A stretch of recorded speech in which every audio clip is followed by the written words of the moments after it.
En contexte de confinement, comment contenir son propre débordement face à un enfant ou un adolescent débordé? Enfin, on parle de débordement, c'est-à-dire de débordement émotionnel, de débordement même pulsionnel des fois, c'est-à-dire au moment où finalement la situation de confinement, en l'occurrence, sollicite au tréfonds de soi des, euh, des pulsions, des émotions, des sentiments, des affects que l'on va qualifier d'archaïques, c'est-à-dire de ce qui provoque de la violence, ce qui se passe, de passer par les mots pour s'exprimer, comme s'il y avait finalement une espèce de circuit très court entre ce qui est éprouvé et ce qui est exprimé.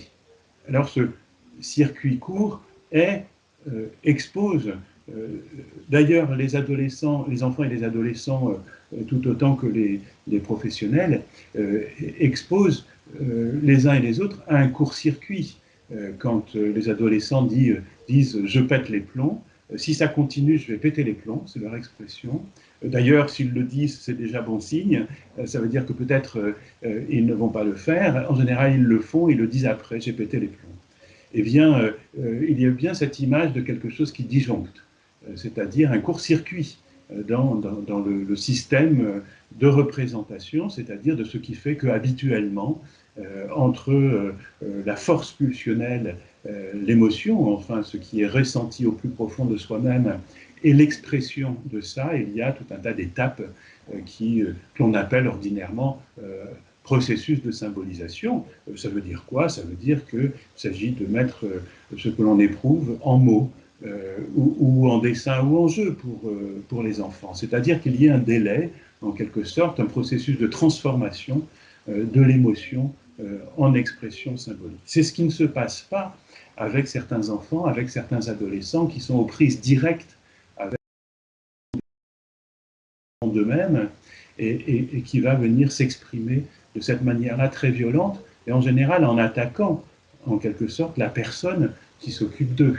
Alors, pourquoi? C'est finalement assez simple à comprendre. Ces enfants qui sont dépassés, débordés par leurs émotions, ces adolescents qui sont dépassés par leurs émotions, par leurs pulsions, eh bien, sont aussi des adolescents, des enfants qui ont eu quelque mal à se construire dans une relation qui leur aurait permis, si elle avait été, eh bien, de se pacifier de l'intérieur, on pourrait dire, d'être en paix de l'intérieur.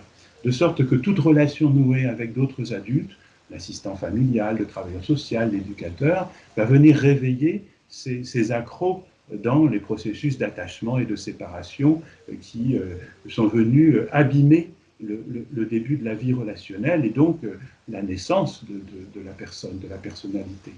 Donc ce réveil des difficultés premières au moment d'être en relation avec d'autres personnes que ses parents, en l'occurrence, eh bien, met à l'épreuve les professionnels, les met au défi, en quelque sorte, ben, par exemple, de ne pas répondre comme les parents ont répondu quand les enfants ou les adolescents en question étaient petits, c'est-à-dire de la violence. C'est une occasion de réparation.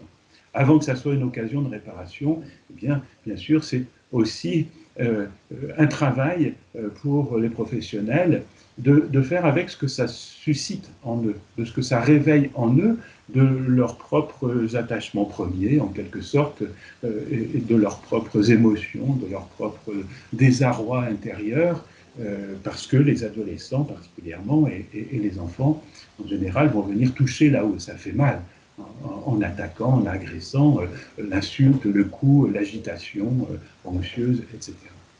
Il faut comprendre que dans ce contexte de confinement, eh bien, ma foi, la proximité relationnelle que suppose le fait d'être entre soi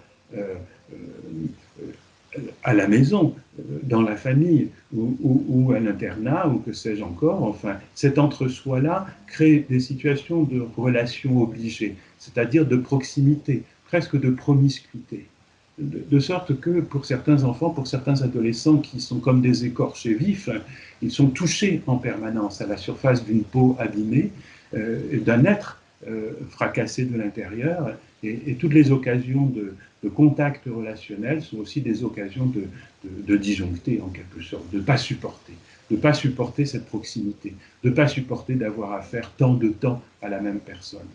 Alors il y a quelque chose comme ça de l'ordre de la structuration de l'espace à envisager, sans doute, enfin en tout cas supporter qu'il y ait des zones de repli à l'intérieur même de l'espace domestique ou l'espace éducatif. Enfin, on ne peut pas rester tout le temps sans arrêt 24 heures sur 24 ensemble dans la même pièce. Enfin, n'importe qui de normalement constitué en viendrait à ne plus supporter l'autre dans ce huis clos relationnel. Alors à l'intérieur de la famille, vous pensez bien. Donc, il y a un enjeu de séparation malgré le confinement. On pourrait donner ça comme piste. Comment est-ce que les relations vont être aménagées de telle sorte que des espaces d'intimité, des espaces de repli, des espaces de confinement seul dans le confinement à plusieurs soient possibles, soient envisageables. Il y a là un enjeu majeur, je crois.